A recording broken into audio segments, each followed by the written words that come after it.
Number 8, Tupac's killer. Dwayne Keefe D. Davis, a shadow lurking deep in the hip-hop lore, suddenly hit the stage with truths about Tupac's '96 hit. Las Vegas police have arrested a man connected to the 1996 murder of rapper Tupac Shakur, the last witnesses to the drive-by shooting that killed Shakur. He is believed to have ordered the death of the rapper, according to prosecutors. Struggling with cancer, Davis let slip his part in the saga that rocked the beats, pointing fingers at his own blood, Orlando Anderson, as the man who pulled the trigger. Come September 9th, 2023, Las Vegas, the scene of the crime, saw Davis getting nabbed. Looks like Davis missed the memo on street code 101, keep your mouth shut. Davis admitted to being one of 4 people in the infamous white Cadillac that fateful September night. He says his crew noticed Tupac because the rapper was hanging out of the front passenger side window. Shit, he had half his body out the window. Yeah. He gave the gun to Orlando, and Orlando shot Tupac and Suge.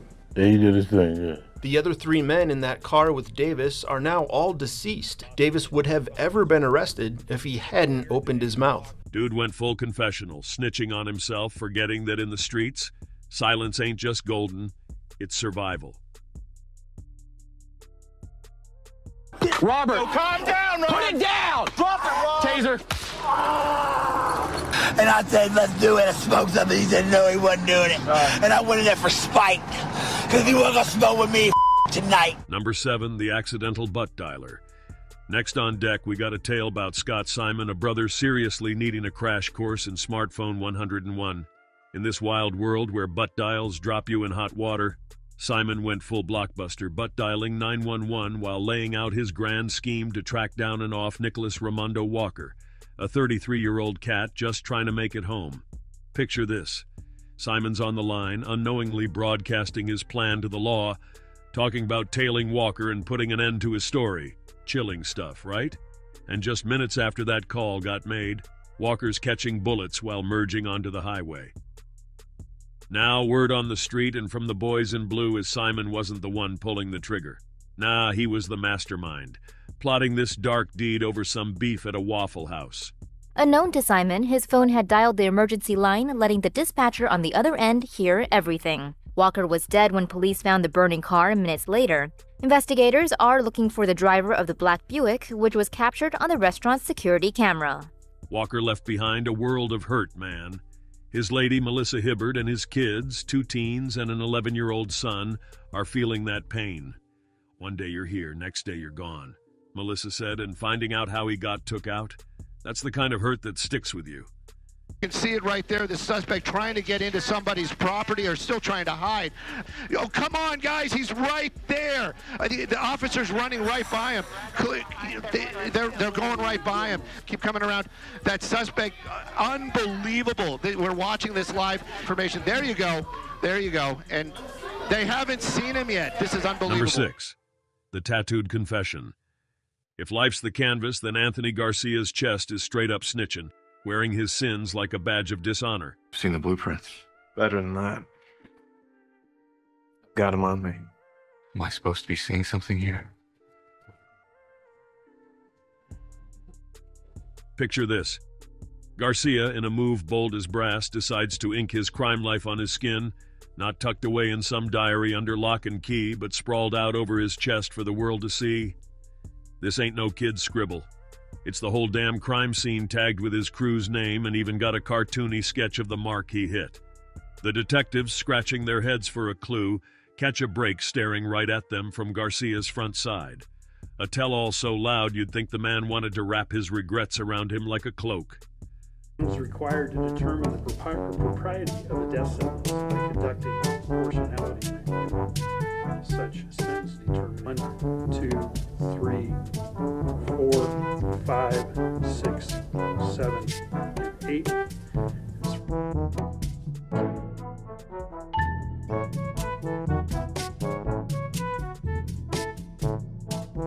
Number 5, the bomb that wasn't. Faisal Shahzad tried to turn Times Square into his own action movie set, thinking he's about to drop a Michael Bay type of boom with a car bomb. But guess what? His Big Bang Theory flopped harder than a lead balloon. The trick is to mix it in a Tovex in order to create a combustible gel that will generate over 8,000 kilonewtons of thrust. Won't work.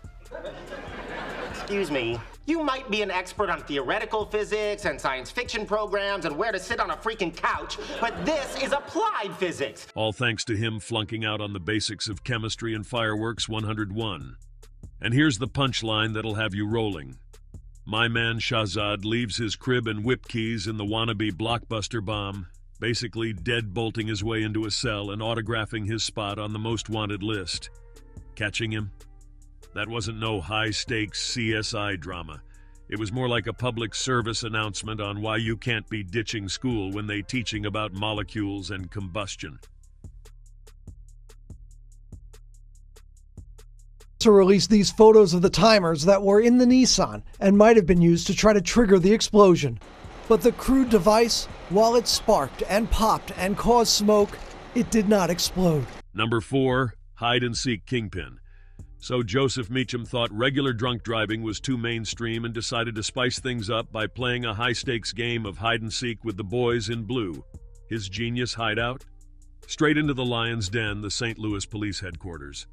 Whether Meacham got sanctuary and hideout mixed up or just really overestimated his ninja skills, he got nabbed faster than you can say gotcha. Definitely a story that had the precinct buzzing over their morning Joe.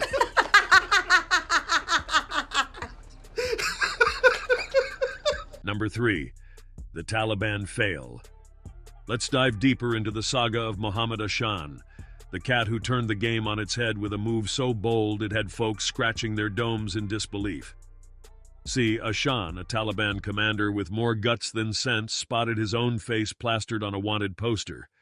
Most would lay low, but Ashan, he saw dollar signs. This dude, thinking he's about to hit the jackpot, strolls up to a checkpoint with the swagger of a high roller in Vegas. Only this ain't the Bellagio, and the house always wins.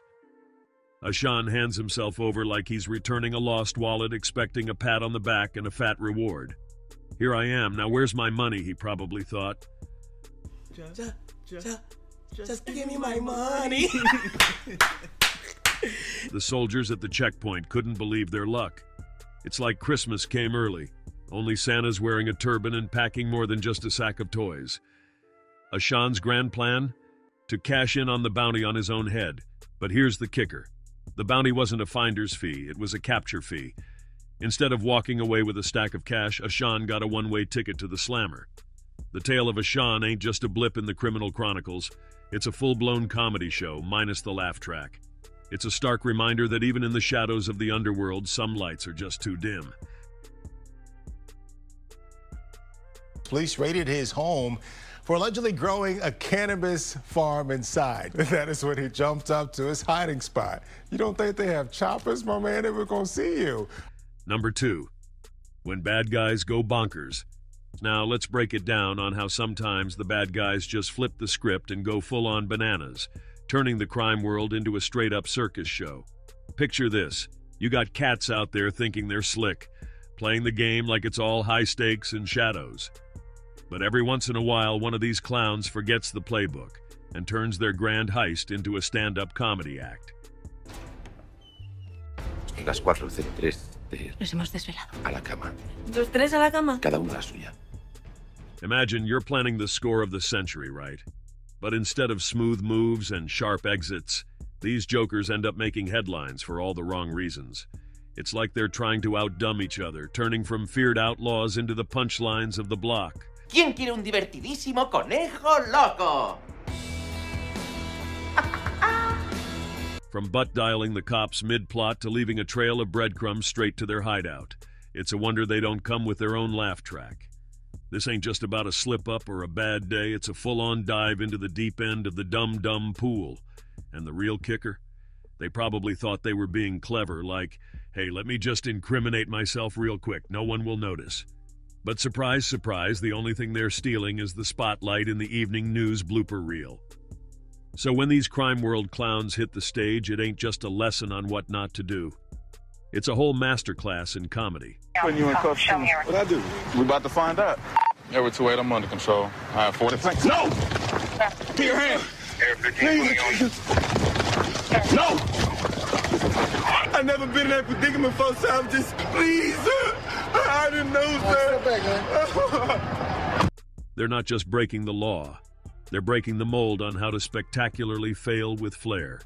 And let me tell you, in the grand theater of life, these guys are playing the lead roles in a tragedy that's too funny to cry over. It's a wild ride from the shadows to the spotlight, proving that sometimes crime does pay, but in laughs, not cash. Amy, when did you get here? Whoop, lost a booby. I'll just build another one. More mashed potatoes! Number 1 Bollywood heist flop. Now let me paint you a picture of a heist that's more Bollywood drama than smooth criminal caper. और गोगो, ये पिस्तौल खाली नहीं है, हाँ। हल्ला।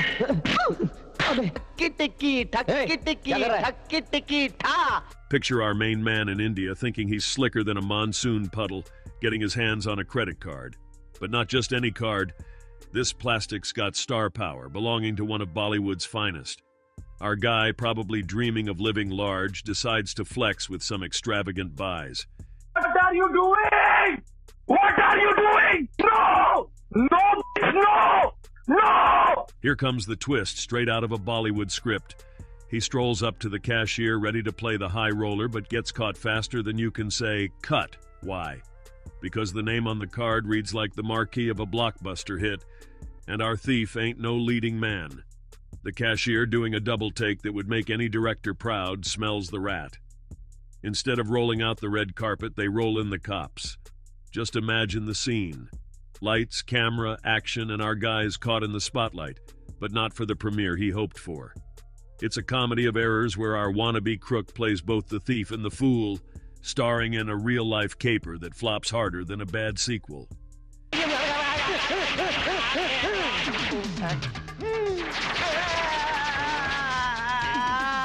This Bollywood heist flop ain't just a tale of theft gone wrong. It's a reminder that sometimes life's got a sense of humor, and the plot twists are better than fiction. Our man set out to write his own rags-to-riches story, only to end up as the punchline in a comedy of criminal misadventures. In the end, all that glitters ain't gold, and our main character learns the hard way that fame can come at a price, but not the kind he was hoping to charge. Man, you're in my space. I like arm distances and stuff because I feel like it's stretched. This is my beliefs. I have the right to feel this way. You are a threat. I'm a marijuana smoker. Marijuana and some meth? Meth! Okay. Yes, sir! See my shoes and my belt. Shit, he had half his body out the window. Yeah.